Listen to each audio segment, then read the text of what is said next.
What do you think are the top things a woman needs to know to survive a woman's maximum security prison? I was the only white girl in the unit. And they had put 4 units out at once. There was another white woman that had come and sat next to me. And I'd gone over to look for something before I sat down to actually I had brought out pieces of cloths that we had used to clean with. They were like ripped sheets. So I stashed some out there so I didn't have to sit on the ground. And I went to go ask a girl for him, and she looked at me, and she was on the other side of the fence.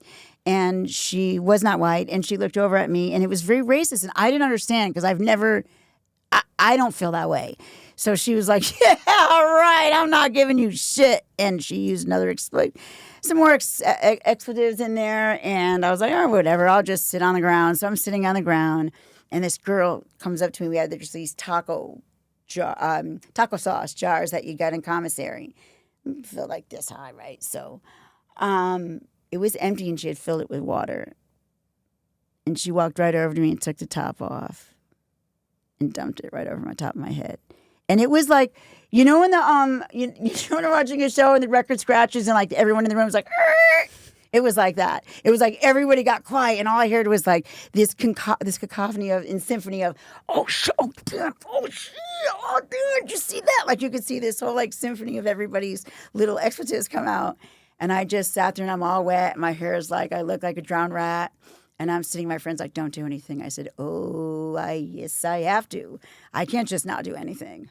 So I waited, and the girl got up underneath the camera, and I just simply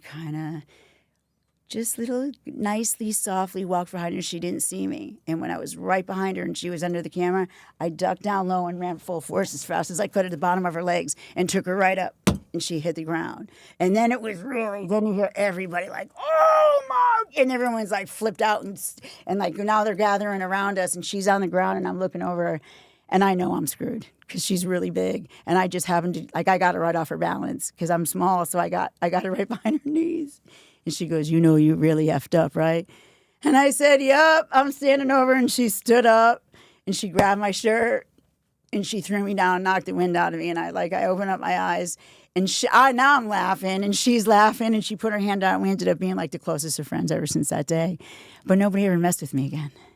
And that's what I had to stop. I had to stick up for myself, or I knew that at that moment was there's defining moments in prison and those times. And even though I was considerably older than her and smaller, she was pushing me. She was going to see what she could get from White Lady.